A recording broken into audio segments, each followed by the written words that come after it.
Troy Apke is clearly a special teams ace. It's been stamped over the years. Like, we know that part. And also coaches stamped it too. Two different coaching staffs stamped it.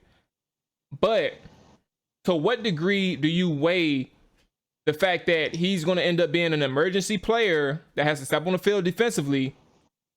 That's the first thing. The second thing is over anybody else who can play special teams to a decent level. Like, because Troy Apke got beat all over the field Saturday, and there's no way around it. Like, if you wanted to make an impression on the coaching staff and coverage and showcasing your coverage skills, that man got beat.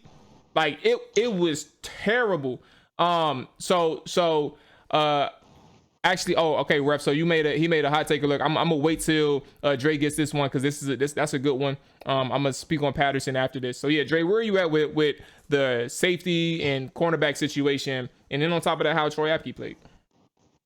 Yeah, this is one of those things where the coaching staff, I kind of disagree with how they kind of look at things or how they value certain players. Because I'm not sure that Troy Apke is that damn good on special teams that he gets this pass. Because like you said, what if he does have to come in and play into this game? Even if you think about it, like some people have suggested maybe keeping 6 cornerbacks, but I highly doubt you go into the game with all 6 of those cornerbacks active. So, one of those guys is going to be inactive, and it's not going to be Troy Apke if they view him as this special teams ace. So, and he's a guy that he's proven now, this is a couple of years that he's proven that he can't be trusted on the defensive side of the football. When he gets beat quite often. He also, he kind of reminds me, he's a more athletic version of Reed Dowdy, but I do wish he had like Reed's smart. Okay. Yeah, I wish he had Reed's brain. I thought Reed had a hell of a football mind on defense, but I just didn't think he could play the game athletically. But that meant he couldn't take correct angles either, and that's always Troy Apke's problem as well. It's like he doesn't know what angle to take on the field in any direction, and I just don't think the cornerback move makes him any better or any valuable on our defense. So that's why I say it just bothers me, because they view him as a special teams ace and this important guy on the field, but then you look at Hopkins and you're like, why are you keeping this guy around? If special teams are so important, yes. This is a guy who cost you games. Literally, he can cost you games, yet he's in no danger of losing his job. So that's one of those things I just don't get. I agree.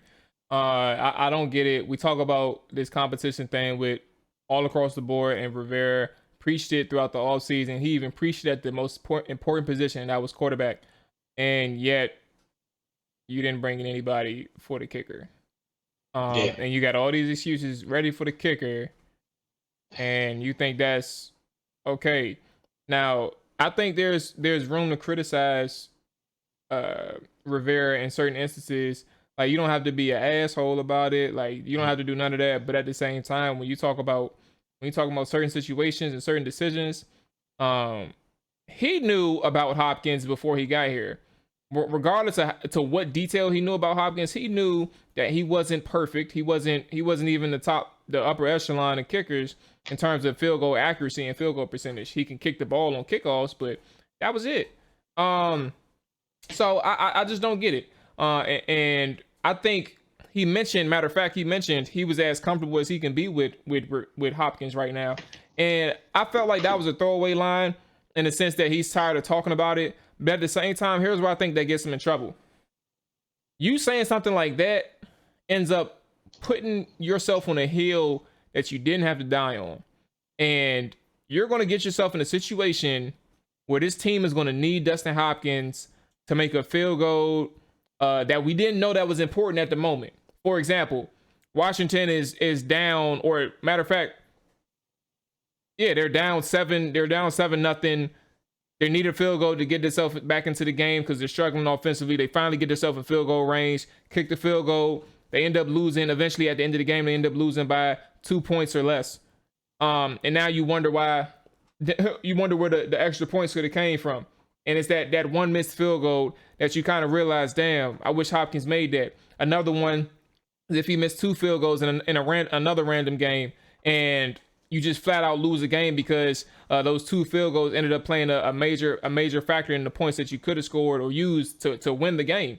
And then you look back at it and you're like, damn, all right, this is becoming a problem. No, Ron, it's been a problem.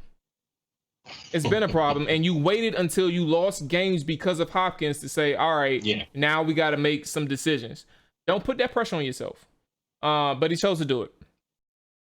Whole hard in the trenches, ask a nigga what he benching, triple digits, nigga, don't forget to mention.